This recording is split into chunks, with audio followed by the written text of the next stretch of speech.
Déploiement d'une force multinationale en Haïti, le secrétaire d'État américain s'est entretenu avec le président du Kenya.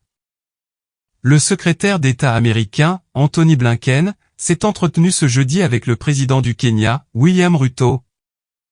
Plusieurs dossiers importants ont été abordés lors de cette rencontre, notamment la décision du Kenya de prendre la tête de la force multinationale devant être déployée en Haïti.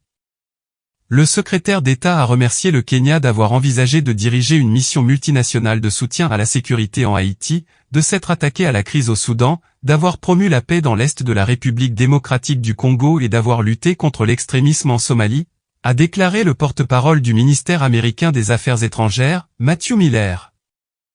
Cette rencontre était également l'occasion pour le chef de la diplomatie américaine de témoigner la reconnaissance des États-Unis pour le partenariat stratégique de longue date entre le Kenya et les États-Unis et pour ses contributions significatives à la paix et à la stabilité dans le monde, explique le porte-parole dans un communiqué. Anthony Blinken n'est pas le seul dirigeant étranger à s'entretenir avec le chef de l'État du Kenya sur le dossier d'Haïti. Le président dominicain, Luis Abinader, a également eu l'occasion de discuter avec William Ruto de son offre de prendre les commandes de la force multinationale. Depuis la fin de la mission d'évaluation du Kenya en Haïti, très peu de progrès ont été faits en vue de trouver un accord entre les pays membres du Conseil permanent de sécurité de l'ONU, qui devront approuver la résolution introduite par les États-Unis et soutenue par l'Équateur.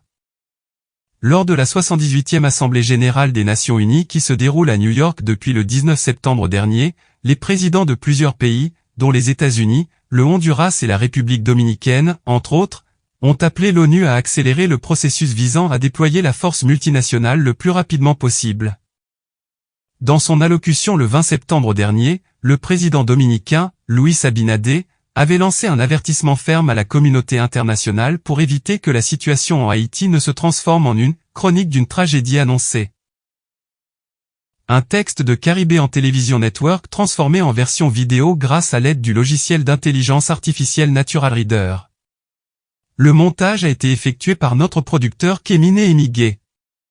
Vous pouvez lire le texte en visitant notre site internet ctninfo.com.